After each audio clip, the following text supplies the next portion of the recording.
Hace algún tiempo me encontré con una persona y esta persona me mencionaba cómo al reconectar con lo que realmente le importa, había logrado alinear su vida para trabajar, servir y vivir por lo que realmente le importa. Me preguntó por mis recuerdos de infancia. Aunque me tomó un tiempo reconectar con ellos, reconecté con esta niña que estaba trabajando con su mamá en la finca, en una finca de café, y además que estaba profundamente conectada con los animales. Los animales se acercaban a mí como si estuvieran en un espacio seguro y además de eso, los animales no tenían temor de estar y habitar en el entorno donde yo estaba. A propósito de eso, crecí en una familia que con mi papá creció y nació en medio de la Segunda Guerra Mundial, entre Polonia y Alemania. Y venía desde diferentes partes del mundo porque se había convertido en un marino mercante. Es muy interesante porque en un proceso desafiante de mi vida identifiqué que él se había logrado convertir en esta persona, que trabajaba en diferentes lugares del mundo, y yo estaba cuestionándome aún así si los sueños se podían hacer realidad. Entonces empecé a leer ciertas frases de algunos libros y me encontré con lo siguiente. Uno dice, el lenguaje describe y crea el mundo. Entonces esto ya encendió una chispa en mí para poner a cuestionarme qué era lo que estaba sucediendo.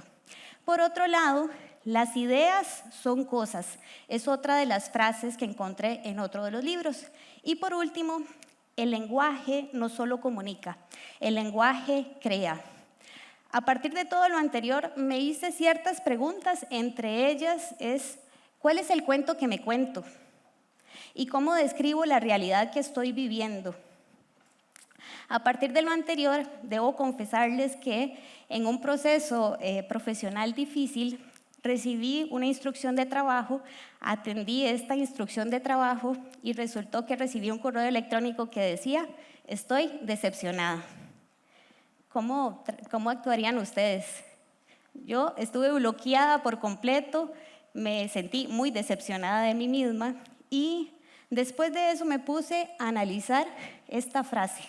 Me tomó alrededor de 8 meses enfrentar, verbalizar y asumir con valentía lo que estaba aceptando como este mensaje. Entonces, a propósito de esto, me puse a cuestionarme. Este correo decía, estoy decepcionada, no era de mí. Por otro lado decía, estoy decepcionada, eso es del verbo estar por un periodo específico. En otro momento también me puse a cuestionarme el término decepcionada, porque eso tiene una interpretación. Para esa persona puede tener una interpretación y para mí puede tener otra. Entonces, detrás de todo esto había muchísimo que tenía que ver con el lenguaje y la interpretación. Y bueno, cuando empecé a buscar diferentes herramientas para salir de ese estado emocional en el cual yo me había sumergido, encontré uno que fue un curso de planeación con escenarios. Se llamó Liderazgo en tiempos de incertidumbre.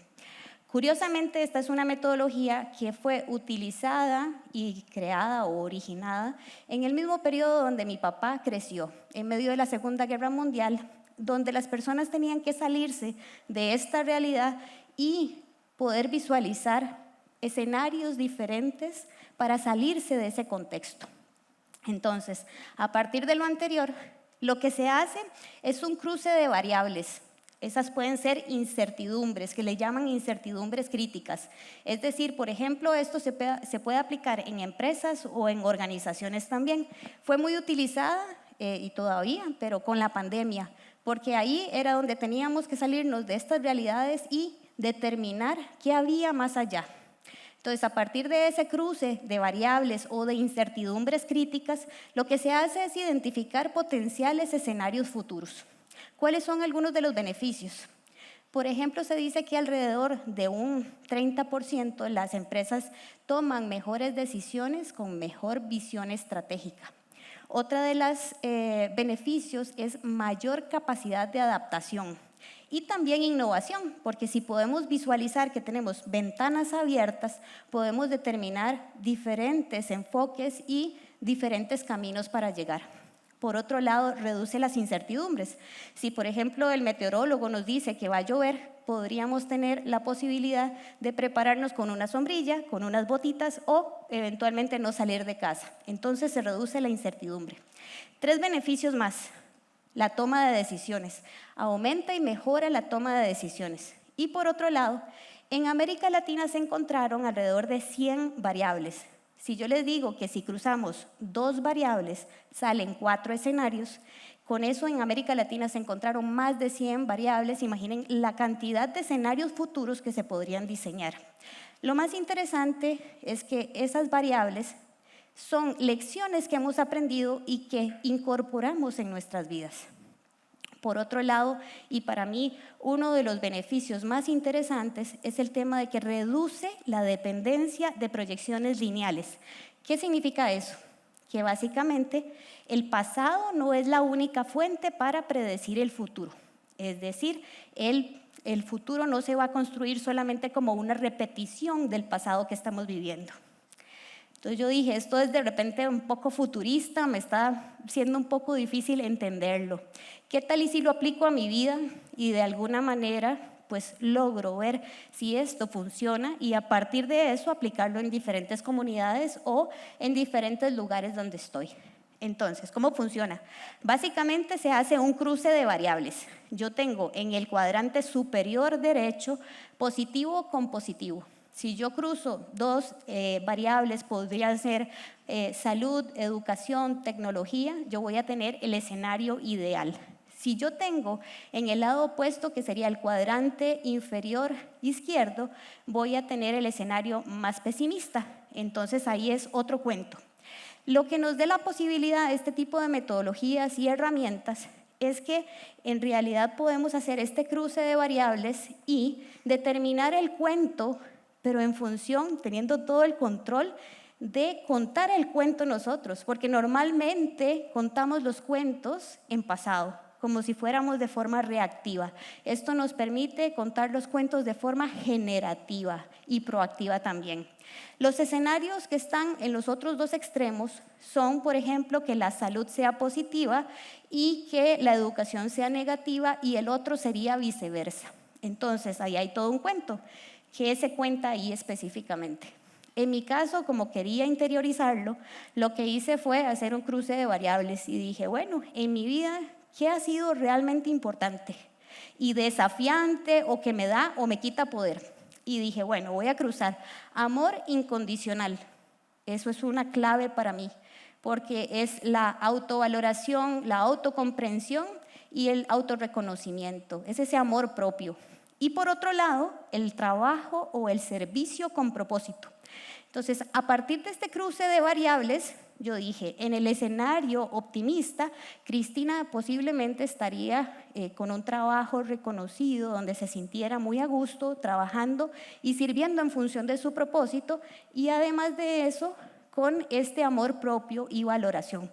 Posiblemente ese escenario sea muy cercano al cuento que podría estarles contando el día de hoy.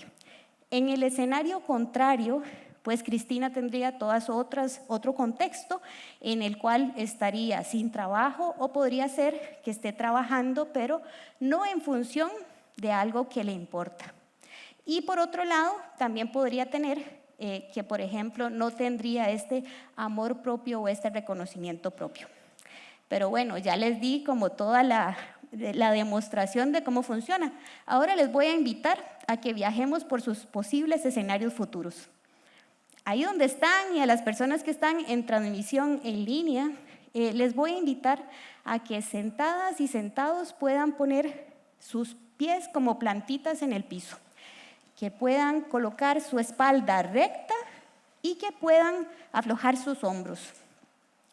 Vamos a viajar por esos escenarios futuros. Entonces, si gustan, pueden cerrar sus ojos. Si no gustan cerrar sus ojos, pueden fijar su mirada en un punto específico. Vamos a identificar en este momento 2 elementos importantes para ustedes en sus vidas. Algo que durante su vida hayan aprendido que es realmente importante.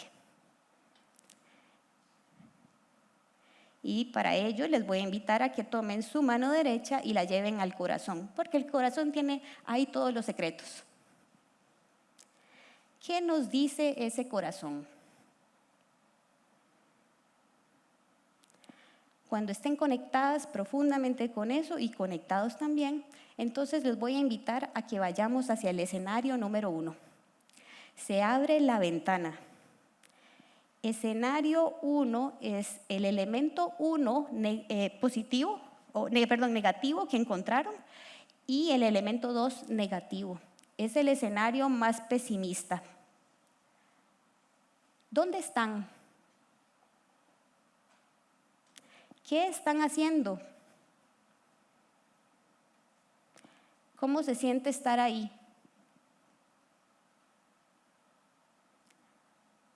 ¿Cómo se siente su cuerpo? ¿Cómo se comunica su cuerpo con ustedes? Cuando estén listas y listos, vamos a cerrar esa ventana. Y ahora vamos a irnos hacia otro escenario. Se abre una ventana y vamos a encontrar el elemento 1 positivo y el elemento 2 en positivo. ¿Dónde están? ¿Qué están haciendo? ¿Qué aroma se percibe en ese lugar? Están en su escenario futuro ideal, en su cumbre anhelada, en su lugar soñado. ¿Cómo se siente su cuerpo? ¿Y qué otros elementos tiene este cuento? A partir de esto, les invito a que conecten profundamente con este momento y este lugar.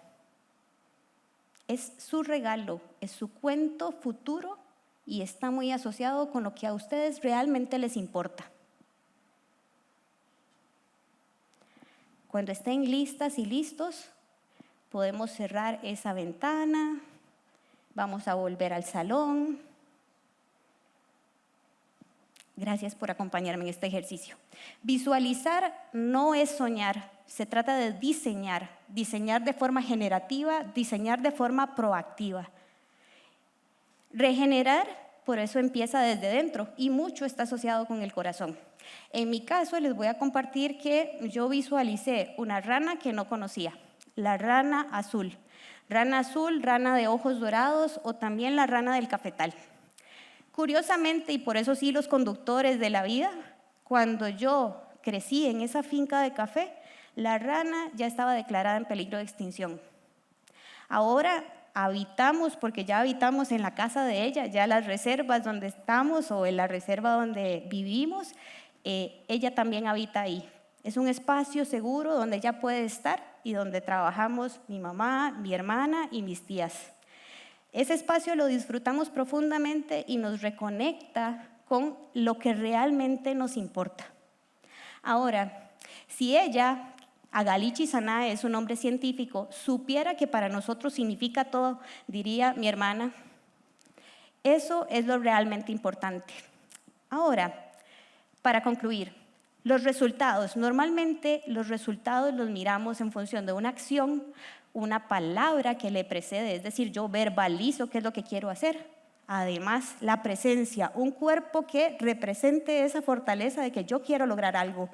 Y luego también está un pensamiento, que fue el ejercicio que hicimos. ¿Cómo pensamos esa realidad que queremos habitar? También eso está asociado con una emoción y con una energía o una vibración. Y además con una interpretación, porque dicen que somos seres lingüísticos interpretativos. Todo el tiempo estamos interpretando cosas. Por último está la observación. Entonces, si lo hiciéramos al revés y recordáramos que tenemos el poder generativo de transformar nuestras realidades, incluso recordando personas que lograron salir de su propia realidad, de su propio contexto en escenarios de guerra, entonces podríamos ver el escenario o la metodología al revés. Podríamos pensar en que yo puedo observar mi vida, cómo la estoy viviendo y además de eso, cómo la estoy interpretando. Y si no me gusta, puedo tener control sobre estos elementos. Además, puedo tener control sobre la energía que yo le pongo y además sobre las emociones, porque así como ese estado emocional en el que yo me permití estar muchísimo tiempo, también tengo el poder de elegir y cambiarlo o transformarlo. Además, los pensamientos. Una vez que ese pensamiento llega ahí, yo digo que es como llegar a la huerta y no sembrar. Si no sembramos algo bueno, eso se va a poner próximamente con especies invasoras. Así hay que empezar a limpiar y podar y también sembrar lo que realmente queremos. Y la presencia. Estar seguras y seguros y que con nuestro cuerpo comuniquemos cuál es la realidad que queremos vivir. Por otro lado, la palabra. Esas palabras son las manifestaciones de lo que queremos vivir. Y por último, las acciones. Entonces, tenemos el control sobre 8 elementos y mucho más, en lugar de fijarnos específicamente en los resultados. Ahora, a mí me gustaría dejarles con 2 preguntas. Una es, ¿cuál es el futuro que les está buscando? Y la otra es, ¿y a ustedes qué les importa?